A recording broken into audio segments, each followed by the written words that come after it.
today's matchup.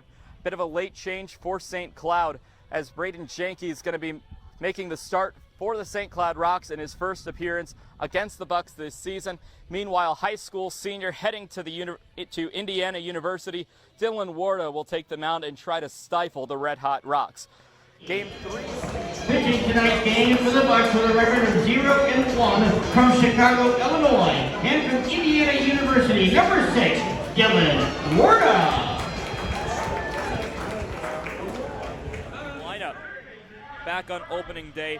So this is a completely new team here at Riverfront Stadium for the Rocks than the last time they were here, but the Rocks high school senior heading to Indiana University in Dylan Warda takes the mound for the Waterloo Bucks with a 10.80 ERA. The left-handed pitcher has an 0-1 record heading into this appearance.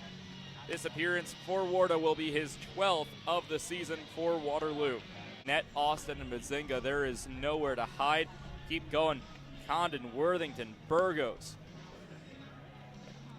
Style, Prajani, and Hofstetter. There is not a single break in the action for the starting pitcher for the Waterloo Bucks in Dylan Warda.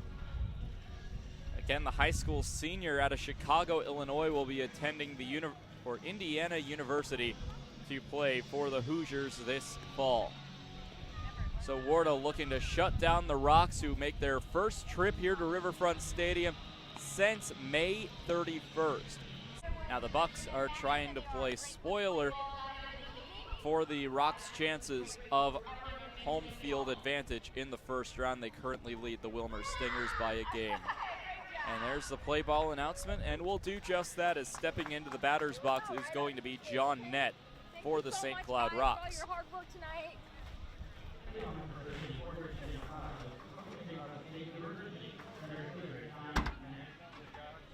So John Nett steps in. Nett out of Kimberly, Wisconsin, is a redshirt sophomore out of St. Cloud State. So staying in St. Cloud from the school year and the spring season to the summer to play for the Rocks. First pitch will come inside. That's going to be a ball. First pitch today about 9 minutes after the scheduled start time at 6:44.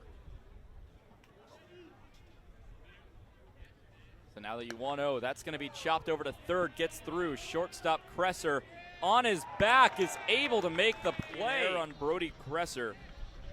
That puts Mazinga at second base and Austin over to third.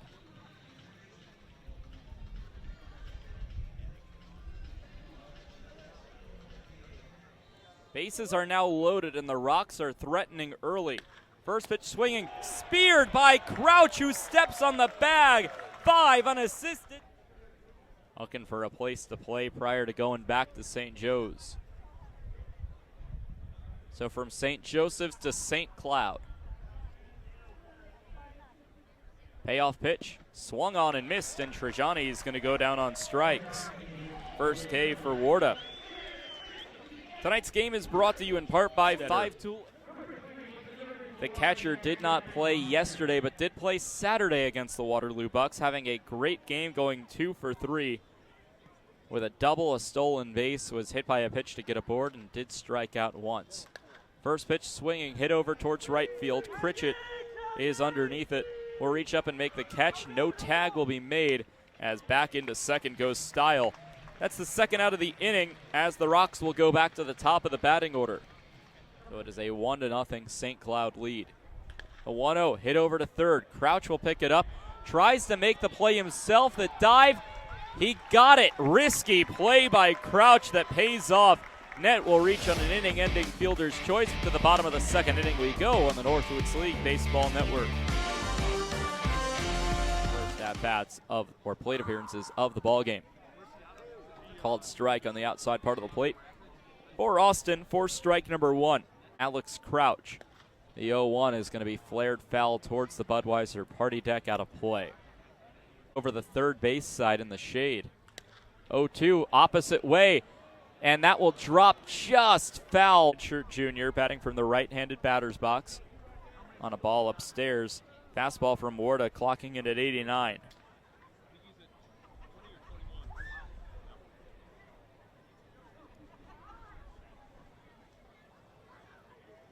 Now the 1-2.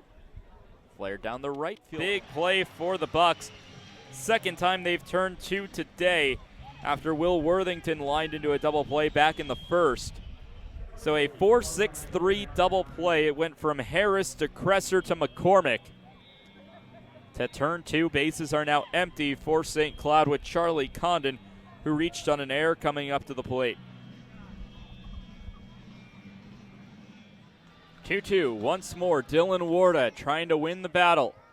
Style pops it up. This could get the Bucks out of the inning. Kresser is underneath it, but it's going to be the second baseman, Harris, who reaches up.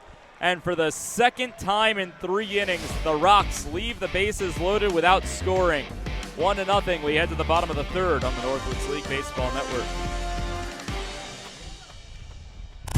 To first interrupts Hofstadter's first at bat. He flew out to right. He lays down a bunt foul down the right field line. DraftKings is the official sportsbook of the Northwoods League. Visit northwoodsleague.com/DraftKings for a special sign-up offer for Northwoods League fans. So Hofstadter facing an 0-1 of the University. Now the 0-1. Hit in the air towards center. Mugen comes in, still coming in, and will reach up to make the catch. Tries to double up at first, but it's going to get away. A nice backup by Ramirez in the perfect spot. Mugen trying to get a little too aggressive.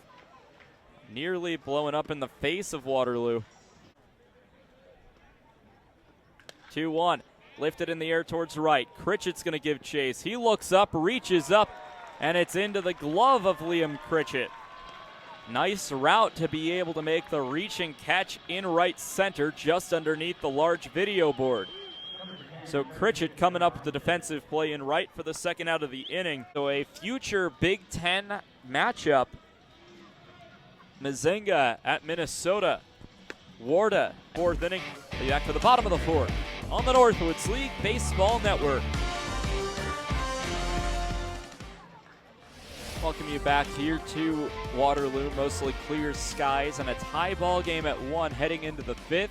Still on the mound will be Dylan Warda for the Waterloo Bucks, is currently at 76 pitches, the left-handed starter, and a recent graduate of high school back in May.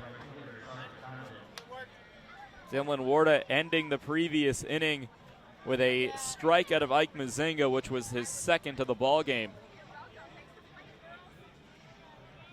As it will now bring up the 4, 5, 6, Condon, Worthington, and Burgos.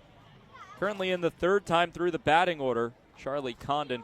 First pitch curves its way in for a ball outside. Condon today 0 for 1, reached on an error and then walked. So far a round to each side. That's going to be a check swing and a called strike.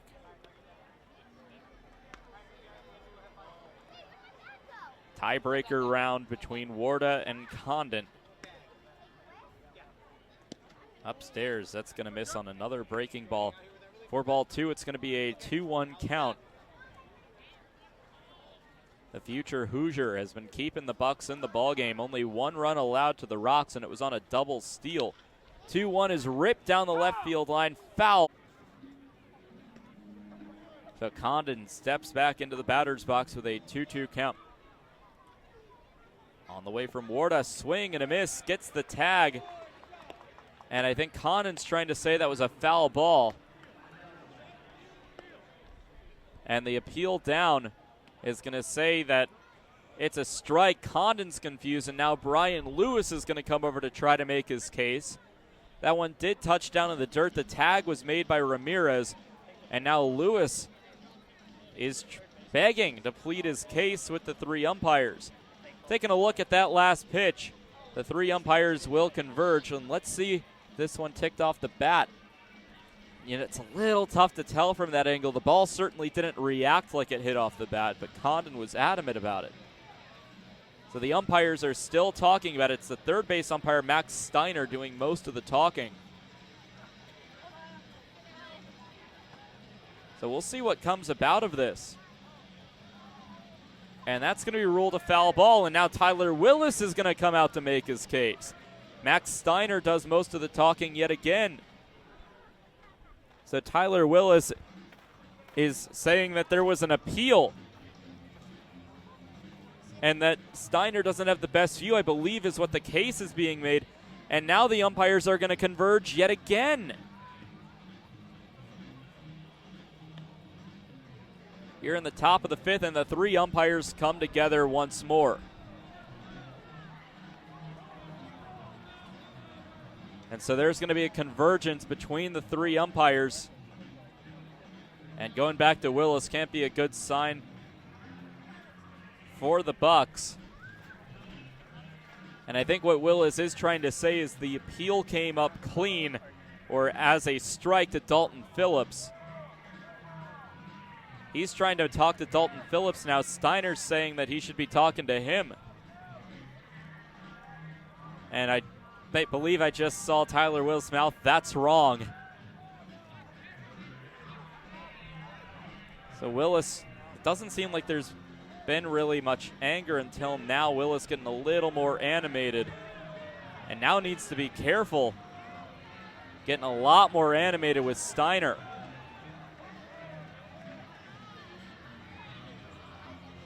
So Willis will go back to the dugout, still talking as Steiner goes back to third base. And Charlie Condon, after a long break, is going to step back in with a 2-2 count. What a sequence of events. The 2-2 from Warda, that's going to be a ball upstairs, and the count's going to go full. This is the first batter of the inning, too.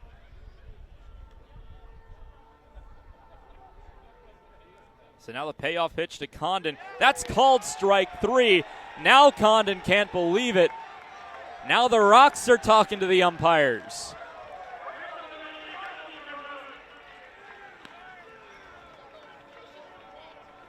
So Condon strikes out looking. Lots of drama here in the top of the fifth.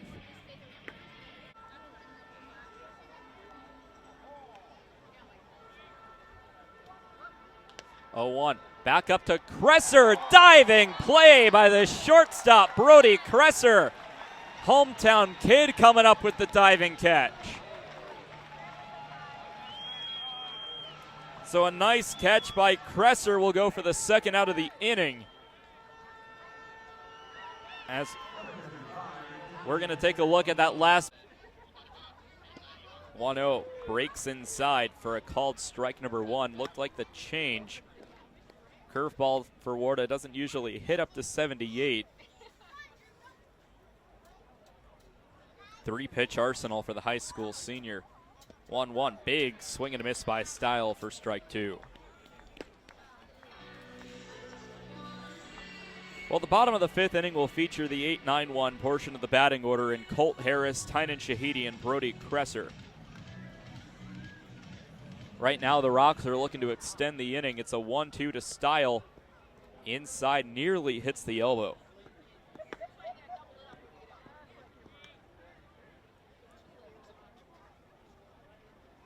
The Rocks took the lead in the top of the second. Bucks tied it up in the bottom of the third. We have not had a score since then. The 2-2 swung on and missed in the dirt. The throw down to first base. It was going to be an out regardless, but it's going to be a 2-3. That ends the frame. So that's Warda's fourth strikeout of the ball game. We're halfway through this game on the Northwoods League Baseball Network.